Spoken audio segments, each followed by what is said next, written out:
እስኪ ጥያቄ አለኝ ለአዛኝ ቅቢያን ጓቾች ዶክተር አብይ አማራን ኦሮሞን ትግሬን ለማጥፋት ስንት አመት ነው የሚፈጅበት? አማራን ኦሮሞን ትግሬን ሊያጠፋ ነው ብላችሁ እስከ ጳጳስ ታዬ ነገረኝ፣ ጀዋር ነገረኝ፣ ዶክተር በቀቅሳ ነገረኝ የምትሉ ሰዎች እነዚህ ሰዎች ዶክተር አብይ ነገረን ካሉ 5 አመታቸው ነው። 5 አመት ሙሉ ቁጭ ብለው ከ5 አመት በኋላ እነሱ እንደሚሉ ከሆነ አማራና ኦሮሞ ትግሬ ከጠፋ በኋላ ነው የሚናገሩት። ዶክተር አብይ ማጥፋት ከፈለገ 5 አመት ሙሉ ኦሬዲ እኮ በቃ ጨርሶናል። የነዚህ ሰዎች የፖለቲካ ኋላ የፖለቲካ አቋማቸው እንዲያነት አቋም ነበረው። ታዬ እንደዚህ አማራ ጥላቻ ነበረው፣ ጀዋር አማራ ጥላቻ ሲሰብክ ነበር፣ ዶክተር በቀቅሳ አማራ ጥላቻ ነበር። አብይ አንድ ቀን እንኳን በሚዲያ ላይ የብሔር ጥላቻ ሲናገር ሰምተን አናቅም።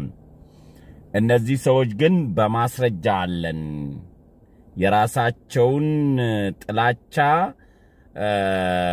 እኛም ከጠፋን አብይን ይዘን እንጥፋ የሚል የምቀኛ ፖለቲካ ነው የሚያካሂዱት እንጂ ለአማራ አዝነው አሁን ለሚሉት ብሔር አዝነው አይደለም። የራሳቸው ስልጣን ጥማት ሲቀርባቸው እንጂ 5 አመት ሙሉ ቁጭ ብለው ለምን አሁን ተናገሩ? እነሱስ ትናንት እንደዚህ አላሉም ወይ ብለን ስንጠይቃችሁ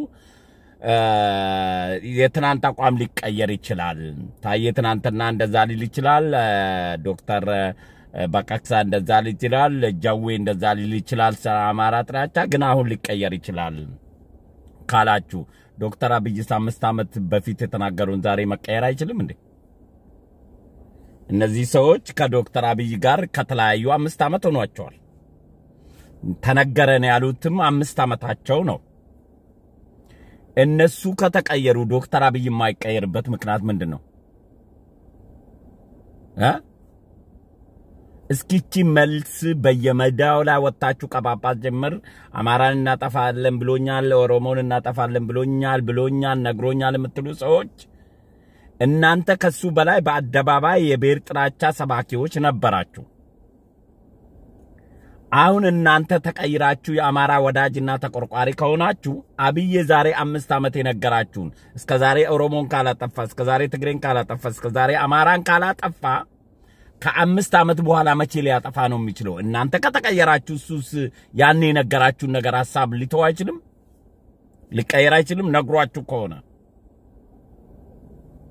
እናንተ ተቀይራችሁ ዛሬ የአማራ አዛኝ ከሆናችሁ እናንተ ተቀይራችሁ ስለ አማራ መኖር ተቆርቆራችሁ ደንግጣችሁ ወጣችሁ እንደዚህ አብይ እንደዚህ አለኝ፣ አብይ እንደዚህ አለኝ፣ አብይ እንደዚህ አለኝ፣ አብይ እንደዚህ አለኝ ብላችሁ ጌታ የፈጠራችሁ እንኳን በቀን ስትበሉ ስትጠጡ ስተኙ የማታመሰግኑትና አብይን በየደቂቃው በየእለቱ ሲያስነጥሳችሁ አብይ አብይ አብይ ያላችሁ በአብይ ላይ ያለው መንፈስ ቅዱስ እንደ ሰይጣን አንድ ላይ ሰብስቦ ሲያስጨዋችሁ ከማየታችን እየተደነቅንበት በሰውየው ምራክላዊ አቅም ነገር ግን እንደ ማህበረሰብ ደግሞ ጥያቄ እናነሳለን። ዶክተር እናንተ ትናንት ከነበራችሁ አቋም ተቀይራችሁ አሁን የአማራ አዛኝና ተቆርቋሪ አዛኝ ቅቢያን ጓች ከሆናችሁ ዶክተር አብይ ከ5 አመት በፊት ነው የተናገራችሁ እስከዛሬ አማራና ኦሮሞ ትግሬ ከምድረ ገጽ አልጠፋ አጠፋለሁ ብሎኛል ነግሮኛል ካላችሁ አሁን ከ5 አመት በኋላ መቼ ነው እንግዲህ የሚያጠፋው? ከመቼ አመት በኋላ ነው ብሎ የነገራችሁ? ፕላኑ ቅዱን ምናልባት ነግሯችኋል? 10 አመት 20 አመት መቼ? የጥላቻችሁ ልክ በአደባባይ ላይ የምናቃችሁ እናንተ እንኳን ተቆርቁራችሁ አማራ ላይ አጠፋ ነው ብሎ ሲነግራችሁ ደንግጣችሁ መሬት ወድቃችሁ እንኳን በጣም በቃ ደማችሁ ሁሉ ዝቅ ብሎ ነበር። ስኳራችሁም ተነስቶባችኋል። ምክንያቱም አንድ ማህበረሰብ አጠፋለሁ ብሎ አንድ አገር መሪ ሲነግራችሁ አለመደንገጣችሁ ድንጋይነታችሁን ብቻ ነው የሚያሳየው። እንደ ሰው ደንግጣችሁ ከሆነ እናንተ ከሱ በላይ የአማራ ጥላቻ እንዳላችሁ በአደባባይ ላይ ስትጽፉ ስትናገሩ የነበራችሁ ሰዎች ናቸው። የባክግራውንድ ትራክ ሪከርዳችሁ እሱን ነው የሚያመለክተው እሱን አሁን የአማራ ጽንፈኛ አይ ጀዋር ተቀይሯል አንጋሳ ማነው ዶክተር በቀቅሳ ተቀይሯል ታዬ ተቀይሯል ብሎ ከናንተ ጋር መስራትና ከናንተ ጋር አብይን ለመጣል ከታገለ አብይ ሳይቀየርም ወይ ዛሬ 5 አመት ለናንተ እንደዚህ ካላችሁ አይቀየርም መቀየር አይችልም አብይ ንገሩን እስኪ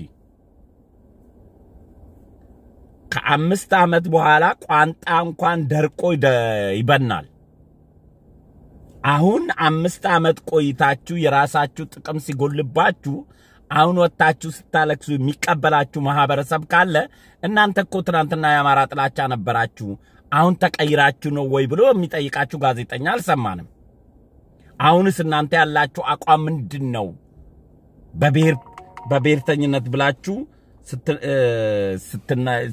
ሲጠይቋችሁ አልሰማንም ትናንት የምትጽፉትን ጥላቻ ይቅርታ ጠይቃቸዋለሁ የአማራ ህዝብ ስትደነግጡ ዶክተር አብይ ሲነግራችሁ ይቅርበሉን ብላችሁ ጠይቃችኋለሁ ወይስ የስልጣን ጥማታችሁ ስታጡ ዶክተር አብይ ላይ ድንጋይ ለመወርወር አማራ ካምፕ ለመደበቅ አማራን ለማታለል አማራን ለመሸወድ አማራን እንደጅል ለመቁጠር ነው ወይስ ምንድነው እናንተ ተቀይራችሁ ከሆነ እሱ ዛሬ 5 አመት ሞልቷል ይሄ ንግግር ከተነገራችሁ ምክንያቱም እናንተም ራሱ ከዶክተር አብይ ከተላያችሁ 5 አመት ሆኗል ስለዚህ አሁን ያለበትን አቋሙን አታቁም እናንተ ከተቀየራችሁ እሱ በአደባባይ ላይ ያልተናገረ ሰው እናንተ እንኳን በአደባባይ ላይ የተናገራችሁ ከተቀየራችሁ እሱ አሁን ለምን እንደማይቀየርም ብላችሁ ታምናላችሁ ብሎ የሚጠይቅ ሰው አልነበረም ምክንያቱም ሰበብ ፍለጋ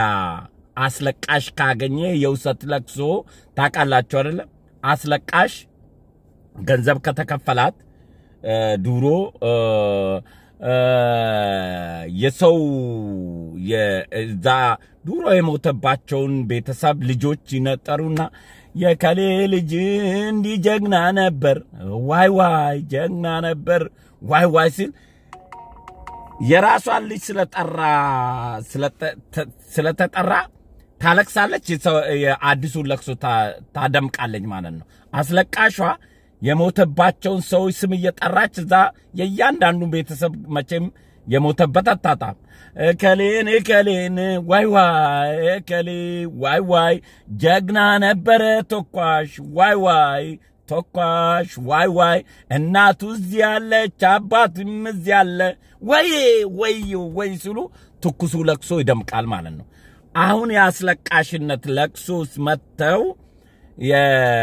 አሁን የአማራን እንዲ ብሎኛል ብሎ ከ5 አመት በኋላ ለማስለቀሻ ስለሰጣችሁ እነዚህ ከመጀመሪያ የአማራን ጥላቻ ሲሰብኩ የነበሩ በአደባባይ ላይ የነበሩ ሰዎች አሁን ጎንበስ ብለው ይቅርታ ጠይቀው ተጸጽተው ነው ወይ በዛ ባደረጉት ነገር ተጸጽተዋል ወይ አሁንስ የፖለቲካ ስታንዳቸው ምንድነው ዶክተር አብይን ብቻ ስለሚጠሉ እሱ ስልጣን ስላሳጣቸው ነው ከ5 አመት በኋላ ዛሬ ወጥቶ የተናገሩት እናንተ ከተቀየራችሁ እሱ ስማይቀየርበት ምክንያት የለም ወይ 5 አመት በኋላ ብላችሁ ይሄን ጥያቄ እንድትጠይቁልኝ ስለመፈለግ ነው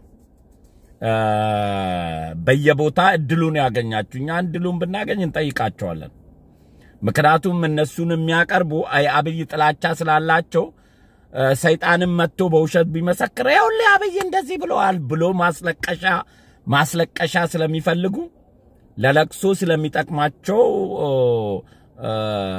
በየቦታው እየጠሩ ያስለቅሷቸዋል እንጂ አምነውባቸው እውነት እንዳልሆነ ሳያቁት ቀርተው አይደለም እነዚህ ናቸው አማራን ጥላቻ በአደባባይ ላይ ሲሰብኩ የነበረውና ዶክተር አብይ አንድ ቀን ስለ ብሔር ጥላቻ አንድነት ፍቅር በጋራ መቻቻልን ሲሰብክ እንጂ የብሔር ጥላቻ ሲሰብክ አይተናናቅ የብሔር ጥላቻ የሰበኩ ሰዎች ተለውጠው ዛሬ አብሮ ለመስራት ከተስማሙ ዶክተር አብይ የማይቀየርበት የማይለወጥበት ምክንያት ምን እንደሆነ ማብራሪያ በሰጡን የተሻለ ነው ብዬ ነው ለቅሷችሁን በደንብ ለማዳመጥ ያክል ታንኪዩ